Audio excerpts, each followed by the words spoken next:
হুগলি লোকসভা কেন্দ্রে তথা সারা বাংলা জুড়ে তৃণমূলের জয় জয়কার। আর তারই এদিন চুচুড়া চকবাজার থেকে বিভিন্ন ওয়ার্ড পরিক্রমা করে আনন্দেই বিজয় মিছিল সহ বিজয় উল্লাস পালন করল সাধারণ তৃণমূল কর্মী সমর্থকরা।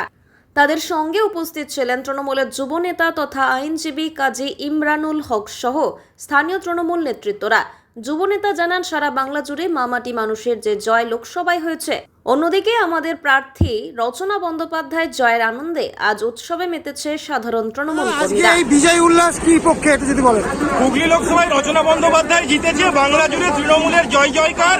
তাই সাধারণ মানুষ আমাদের এলাকায় এক বিজয় উৎসব করছে। তাই জন্য এলাকার মায়েরা, লক্ষ্মীর ভান্ডাররা, সবুজ সাথীরা সবাই উল্লাসে মেতে উঠেছে। আজকে কি কেবলমাত্র কি মানে হুগলি লোকসভার আনন্দের জন্যই না সামগ্রিক তৃণমূলের জয়? সামগ্রিক তৃণমূল কংগ্রেসের যে বাংলা জুড়ে জয়, সবুজ ঝড়, এই সবুজ ঝড়ের জন্য বাংলার মামাটি মানুষ এইভাবেই জায়গায় জায়গায় মেতে উঠেছে। একদিকে দেখা যাচ্ছে যে আর কিছুক্ষণের মধ্যেই প্রধানমন্ত্রী হতে শপথ নেবে নরেন্দ্র মোদী, এদিকে বাংলায় কিন্তু তৃণমূলের বিজয় মিছিল, কি বলবেন?